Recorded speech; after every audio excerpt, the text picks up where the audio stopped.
ஆண்டவராகிய இயேசு கிறிஸ்துவின் நாமத்தில் காலை வாழ்த்துக்கள். இன்றைய மன்னா, கர்த்தருடைய சத்தம் தண்ணீர்களின் மேல் தொனிக்கிறது. மகிமையுள்ள தேவன் முழங்குகிறார். கர்த்தர் திரளான தண்ணீர்களின் மேல் இருக்கிறார். சங்கீதம் 29:3. கர்த்தருடைய சத்தத்தை குறித்து தியானித்து வருகிற நாம் இந்த 29ஆம் சங்கீதம் கர்த்தரின் சத்தத்தை குறித்து ஒரு 7 இடங்களிலே சொல்லப்பட்டிருக்கிறது. முதலாவது 3ஆம் வசனத்தில் கர்த்தருடைய சத்தம் தண்ணீர்களின் மேல் தொனிக்கிறதாம். மகிமையுள்ள தேவன் முழங்குகிறாராம். கர்த்தர் திரளான தண்ணீர் மேல் இருக்கிறார் என்று சொல்லப்பட்டிருக்கிறது. என்ன சத்தம் இது?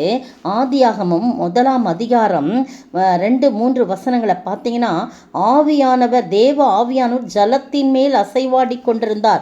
அதை தான் இங்கே சொல்லப்பட்டிருக்கு. திரளான தண்ணீர்கள் மேல் இருக்கிறார் கர்த்தர் என்று சொல்லப்பட்டிருக்கிறது. ஆவியானவர் ஜலத்தின் மேல் அசைவாடி கொண்டிருந்தவர் என்ன செய்கிறாரு? திடீர்னு ஒரு சத்தத்தை கொடுக்கிறார். தேவன் வெளிச்சம் உண்டாக கடவுதுன்னு சொன்னார். உடனே வெளிச்சம் உண்டாயிற்று. அப்போ அவர் மெதுவாலாம் சொல்லியிருக்க மாட்டார். தேவன் எல்லாம் இருளாக இருந்துச்சு. அப்படி இருளாக இருந்த இடத்துல ஆழத்தின் மேல் இருள் இருந்தது. பூமியானது ஒழுங்கின்மையும் வெறுமையுமா இருந்தது. அதனால முதல்ல இருளா இருக்குதுன்னு சொல்லிட்டு அவர் தனது சத்தத்தை உயர்த்தி, தேவன் வெளிச்சம் உண்டாக கடவுது என்ற சத்தத்தின்படி உடனே வெளிச்சம் உண்டாயிற்று என்று பார்க்கிறோம். ஆதியாகமம் 1:9 வசனம் பாருங்க. 9ஆம் வசனம், 11ஆம் வசனம், 14, 20, 24 இந்த இடத்தெல்லாம் கடவது கடவது என்று சொல்லி அவர் சத்தமிட்டு சொன்னார். தேவன் வானத்தின் கீழே இருக்கிற ஒரு ஜலம் ஓரிடத்தில் சேரவும் வெட்டாந்தரை காணப்படும் கடவது அப்படின்னு சொல்றாரு 9ஆம் வசனத்துல. 11ஆம் வசனம், பூமியானது புல்லை முளைப்பிக்கும், பூண்டுகளை முளைப்பிக்கும், இப்படி சொல்லி ஜாதியின்படி அந்தந்த கனிகளை தன் ஜாதியின் படியே கொடுக்கும் கனி விருட்சங்களையும் முளைப்பிக்க கடவுதுன்னு சொல்றார். கடவுது அப்படின்னு மெதுவா சொல்ல மாட்டார். சத்தத்தை தொனிக்க பண்ணினார். பிரியமானவர்களே, நாமும் கூட அந்த சத்தத்தை கேட்டு நாம் ஒரு சத்தத்தை தொனிக்க வேண்டும். என்ன சத்தம்? சமாதானம் சொல்ல வேண்டும் எல்லாருக்கும். ஏன்னா நம்முடைய ஆண்டவர் சமாதான கர்த்தர். நம்மை சிருஷ்டித்த தேவன் எல்லாவற்றையும் படைத்து நல்லதென்று கண்டாரல்லவா?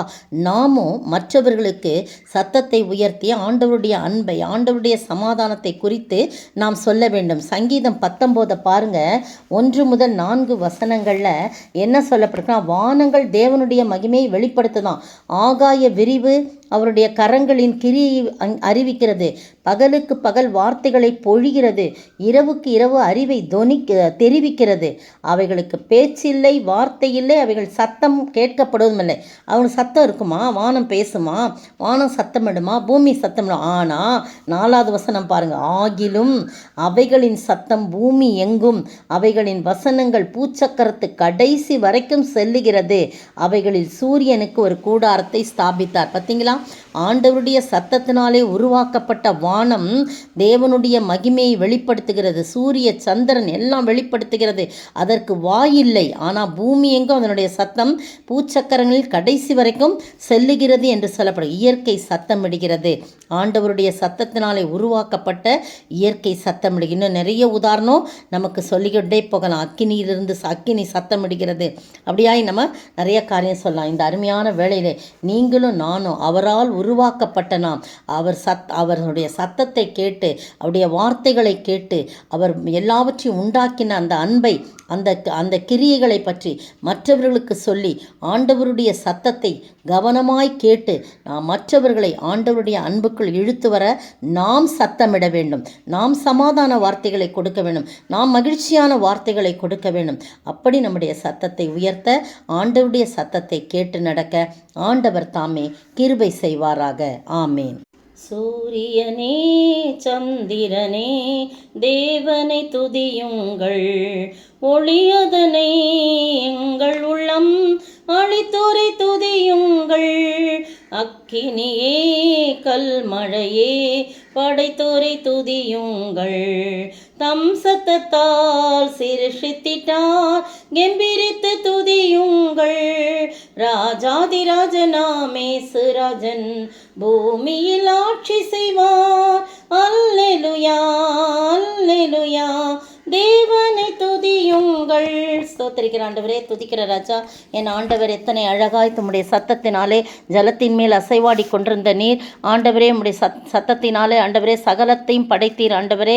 அப்படியாய் படைக்கப்பட்ட சிருஷ்டிகள்லாம் தம்முடைய சத்தத்தினாலே உம்மை துதித்து பாடியது. நாங்களும் கூட கர்த்தாவை உம்மை துதித்து பாடி உம்முடைய சத்தத்தை கேட்டு உம்முடைய நாமத்தை பிரஸ்தாவப்படுத்த நீர் கிருபை செய்ய வேண்டும் என்று கர்த்தரும் மீட்பரும் ராஜாவாகிய இயேசு கிறிஸ்துவின் விலையேறப்பட்ட நாமத்தில் ஜெபிக்கிறேன் பிதாவே, ஆமேன்.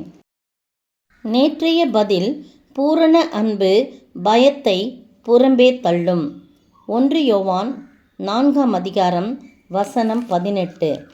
இன்றைய கேள்வி: எதெல்லாம் பாவந்தான், எதற்கு ஏதுவல்லாத பாவமும் உண்டு? எதெல்லாம் பாவந்தான், எதற்கு ஏதுவல்லாத பாவமும் உண்டு?